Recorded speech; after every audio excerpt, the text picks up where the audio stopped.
హరి ఓం. అందరికీ నమస్కారం. ఈరోజు కార్తీక పురాణంలో 15వ అధ్యాయాన్ని గురించి చెప్పుకుందాం. జనక మహారాజుతో వశిష్ఠ మహాముని ఋషోత్సర్జనం గురించి చెప్పిన తర్వాత జనక మహారాజా కార్తీక మహాత్మ్యం గురించి ఎంత వివరించినా పూర్తి కాదు. కానీ ఇంకొక ఇతిహాసాన్ని చెప్తాను, శ్రద్ధగా విను.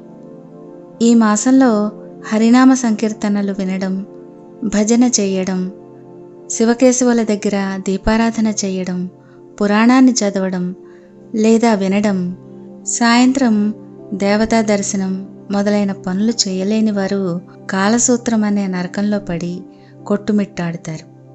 కార్తీక శుద్ధ ద్వాదశి రోజున మనసారా శ్రీహరిని పూజించిన వారికి అక్షయ పుణ్యం కలుగుతుంది.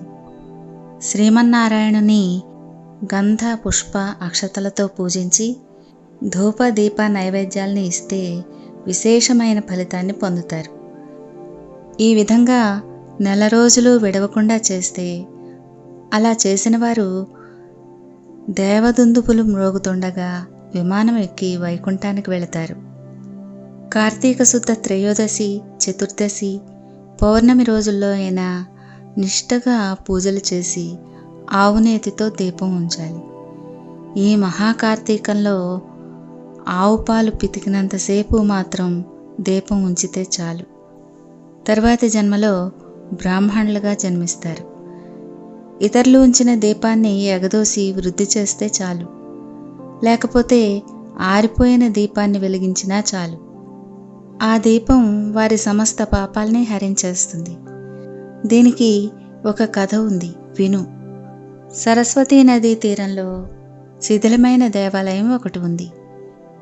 కర్మనిష్ఠుడనే దయార్ద్ర హృదయుడైన ఒక యోగి పుంగవుడు ఆ దేవాలయం దగ్గరికి వచ్చి కార్తీక మాసం అంతా అక్కడే గడిపి పురాణ పఠనం చేస్తూ ఆ పాడుబడి ఉన్న దేవాలయాన్ని శుభ్రంగా ఊడ్చి నీళ్లతో కడిగి బొట్లు పెట్టి పక్క గ్రామాలకి వెళ్ళి ప్రమిదలు తెచ్చి దూదితో ఒత్తులు చేసి 12 దీపాలు ఉంచి స్వామిని పూజిస్తూ నిష్ఠతో పురాణాన్ని చదువుతూ ఉన్నాడు.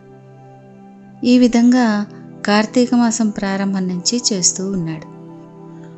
ఒక రోజున ఒక ఎలుక ఆ దేవాలయంలో ప్రవేశించి 4 మూలలు వెతికి తినడానికి ఏమీ దొరకకపోతే అక్కడ ఆరిపోయి ఉన్న వత్తిని తినవలసిందేనని అనుకుని నోట కరుచుకుని పక్కనున్న దీపం దగ్గర ఆగింది. నోట కరుచుకుని ఉన్న వత్తి చివర అగ్ని అంటుకుని ఆరిపోయిన వత్తి కూడా వెలిగి వెలుతురు వచ్చింది. అది కార్తీక మాసం అవడం వల్ల శివాలయంలో ఆరిపోయిన వత్తి ఈ ఎలుక వల్ల వెలగడం చేత దాని పాపాలు హరించుకుపోయి పుణ్యం కలిగినందువల్ల వెంటనే దాని రూపం మారి మానవ రూపంలో నిలబడింది. ధ్యాన నిష్టలో ఉన్న యోగి పుంగవుడు తన కన్నులు తెరిచి చూసేసరికి తన ప్రక్కనే ఒక మానవుడు నిలబడి ఉండడం గమనించి, ఓయ్, నువ్వెవడు, ఎందుకిలా నిలబడి ఉన్నావు అని ప్రశ్నించాడు. అయ్యా, నేను ఎలుకని. రాత్రి నేను ఆహారం వెతుక్కుంటూ ఈ దేవాలయంలోకి ప్రవేశించి ఇక్కడ కూడా ఏమీ దొరకనందువల్ల నెయ్యి వాసనలతో ఉన్న ఆరిపోయిన వత్తిని తినాలని దాన్ని నోట కరుచుకుని పక్కనున్న దీపం దగ్గర నిలబడి ఉండగా నా అదృష్టం కొలది ఆ వత్తి వెలగడంతో నా పాపాలు పోయినందువలన కాబోలు వెంటనే పూర్వజన్మలోకి వచ్చాను. కానీ ఓ మహానుభావ, నేనెందుకు ఈ మూషిక జన్మను ఎత్తవలసి వచ్చిందో, దానికి గల కారణమేమిటో నాకు తెలపండి అని కోరాడు. అప్పుడు ఆ మునీశ్వరుడు ఆశ్చర్యపడి తన దివ్య దృష్టితో సర్వం తెలుసుకుని, ఓ అబ్బాయి, కిందటి జన్మలో నువ్వు బ్రాహ్మణుడివి. నిన్ను బాహ్లికుడని పిలిచేవారు. నువ్వు జైనమత వంశానికి చెందినవాడివి.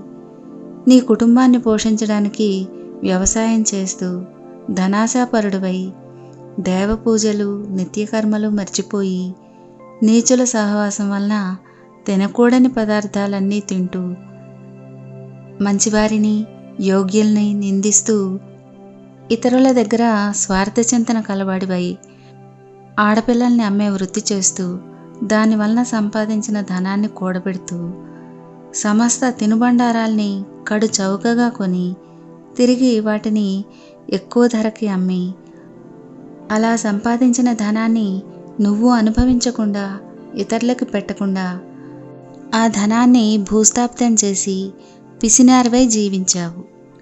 కాబట్టి మరణించిన తరువాత ఎలుక జన్మ ఎత్తి వెనక జన్మ పాపాలన్నింటినీ అనుభవిస్తున్నావు. ఈరోజు భగవంతుని దగ్గర ఆరిపోయిన దీపాన్ని వెలిగించినందువల్ల పుణ్యాత్ముడు అయ్యావు. దానివల్లనే నీకు తిరిగి నీ పూర్వజన్మ ప్రాప్తించింది. కాబట్టి నువ్వు నీ గ్రామానికి వెళ్ళి నీ పెరట్లో పాతిపెట్టిన ధనాన్ని త్రవ్వి ఆ ధనంతో దాన ధర్మాలు చేసి తిరిగి భగవంతుని ప్రార్థించుకుని మోక్షాన్ని పొందు అని నీతులు చెప్పి పంపించాడు. ఇలా వశిష్ఠ మహర్షి జనక మహారాజుకి 15వ రోజు పారాయణ గురించి చెప్పాడు. ఇలా ఈరోజు పారాయణ సమాప్తమైంది. తర్వాతి భాగంలో 16వ అధ్యాయాన్ని గురించి చెప్పుకుందాం. హరి ఓం.